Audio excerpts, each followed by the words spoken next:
संदीप जी, पहली प्रतिक्रिया यही थी कि जो स्टार एथलीट हमारे जो जंतर मंतर पर बैठकर बृजभूषण जी के ऊपर जो आरोप लगाए हैं, और मेरे को ये तकलीफ हुई कि अब इनका भविष्य कैसा रहेगा। इनकी जान पे भी खतरा हो सकता है, जैसा कि विनेश ने बोला। और क्या इन्हें न्याय मिलेगा जो इतनी बड़ी लड़ाई लेकर ये चले हैं। और सबसे बड़ा दुख ये हुआ कि जो फेडरेशन के प्रेसिडेंट हैं, जिसका काम होना चाहिए कि एथलीट्स को किसी तरीके की कोई परेशानी नहीं होनी चाहिए और उनकी नैतिक जिम्मेदारी होनी चाहिए कि एथलीट्स के साथ किसी तरीके का कोई शोषण नहीं होना चाहिए, और वही व्यक्ति जब इन खिलाड़ियों का यौन शोषण कर रहा हो, मानसिक प्रताड़ना इनको दे रहा हो, तो वो वेदना मैं समझ सकती हूँ कि कितनी भारी प्रताड़ना से ये एथलीट्स गुजरे होंगे। लंबे समय से ये एथलीट्स गुजर रहे थे और मुझे इनके साथ आना चाहिए और इनकी जो लड़ाई है उसमें इनको सपोर्ट करना चाहिए। पहला सवाल बहुत से लोगों के, कल जब ये बात सार्वजनिक हुई कि ऐसे यौन शोषण हो रहा है खिलाड़ियों का, उनको प्रताड़ित किया जा रहा है, उनको डराया धमकाया जा रहा है, तो जहन में सवाल ये भी आया। देखिए कृष्णा, मैं एक पत्रकार हूं, मैं भी खिलाड़ी रह चुका हूं, कि ये अब क्यों उठ रहा है? क्या ये पास देर प्राइम वाली स्टेज में आ गए तो अपनी खुन्नस निकाल रहे हैं? पर यहां पर तो अब ये कहा जा रहा है कि 5-6 लड़कियां आ गई हैं, सबूत भी हैं, अब तो हम एफआईआर भी दर्ज कराएंगे।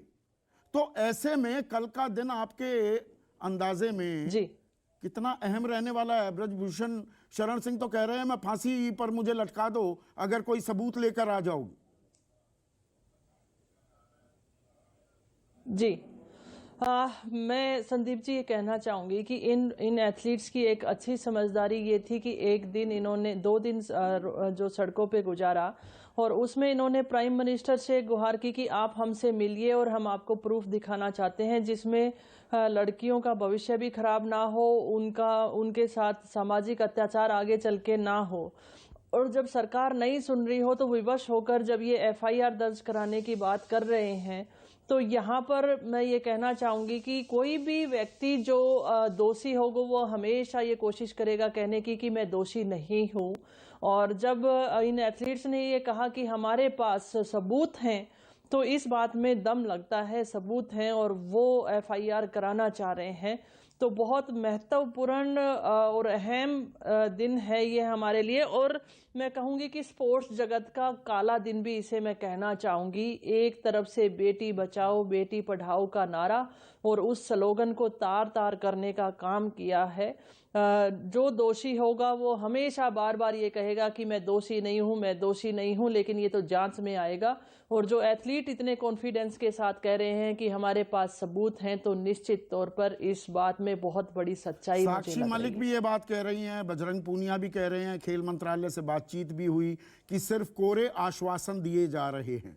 ये खामोशी क्यों है कि जी 22 तारीख को ईजीएम होगी रेसलिंग फेडरेशन ऑफ इंडिया की, ये 22 तारीख तक का अभेदान क्यों दिया जा रहा है? अगर पाक साफ हैं, मैं ये नहीं कह रहा हूं कि दोषी हैं। देखिए, मैं ये नहीं कह रहा हूं कि बृजभूषण शरण सिंह दोषी हैं, पर अगर इतने गंभीर आरोप लगाए जाएं, नैतिकता का तकाजा होता है कि आप हटिए और आरोपों की जांच हो जाए।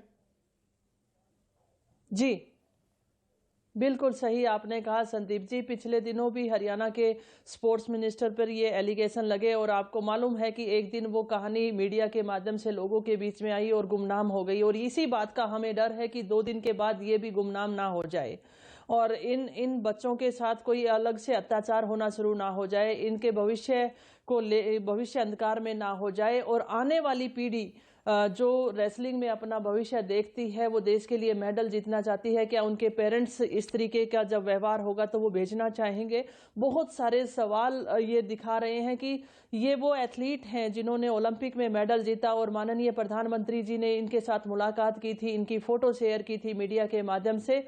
आज मैं आपके माध्यम से, चैनल के माध्यम से, मैं उन देशवासियों की तरफ से गुहार करना चाहती हूं कि इस देश का भविष्य आपकी तरफ देख रहा है और इन एथलीट्स का भविष्य जो है वो अंधकार में है। कृपया करके आप आगे आइए और पूरे जो सिस्टम में ये इस तरीके की घिनौनी हरकतें हो रही हैं, रेसलिंग प्रेसिडेंट के साथ इनके और भी टीम जो मिली हुई है उनके ऊपर कार्रवाई होनी चाहिए और फेडरेशन को निरस्त कर देना चाहिए। और इनके अलावा जिस तरीके से चयन होने की बात की गई कि स्टेट की जो एसोसिएशंस हैं वो भी निरस्त होनी चाहिए, तो ये बहुत बड़े गंभीर आरोप हैं।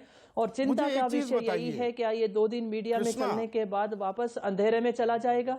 कृष्णा, आप मेरी बहन हैं। जी कोई बहन, आप एक खिलाड़ी जी हैं, अंतर्राष्ट्रीय स्तर की खिलाड़ी हैं। जी यौन जी शोषण जी बहुत गंभीर आरोप होता है। जी और जिस परिप्रेक्ष्य से, जिस समाज से आप आती हैं, सतेंद्र आता है, सोनिया आती हैं, विनेश आती हैं, बजरंग आता है, हम एक ही समाज के लोग हैं। हमारे समाज में जी बर्दाश्त की जी जब हद पार हो जाए, जब जी सहने की क्षमता बिल्कुल जी क्षीण हो जाए, तब जाकर कोई लड़की कहेगी कि मेरा यौन शोषण किया जा रहा था। यौन शोषण के आरोप हमारे समाज में कोई यूं ही नहीं लगा देता है। तो इन्हें तो इस बात पर भी इसकी बिल्कुल गंभीरता आंकी जा सकती है। गलत कह रहा हूं क्या मैं?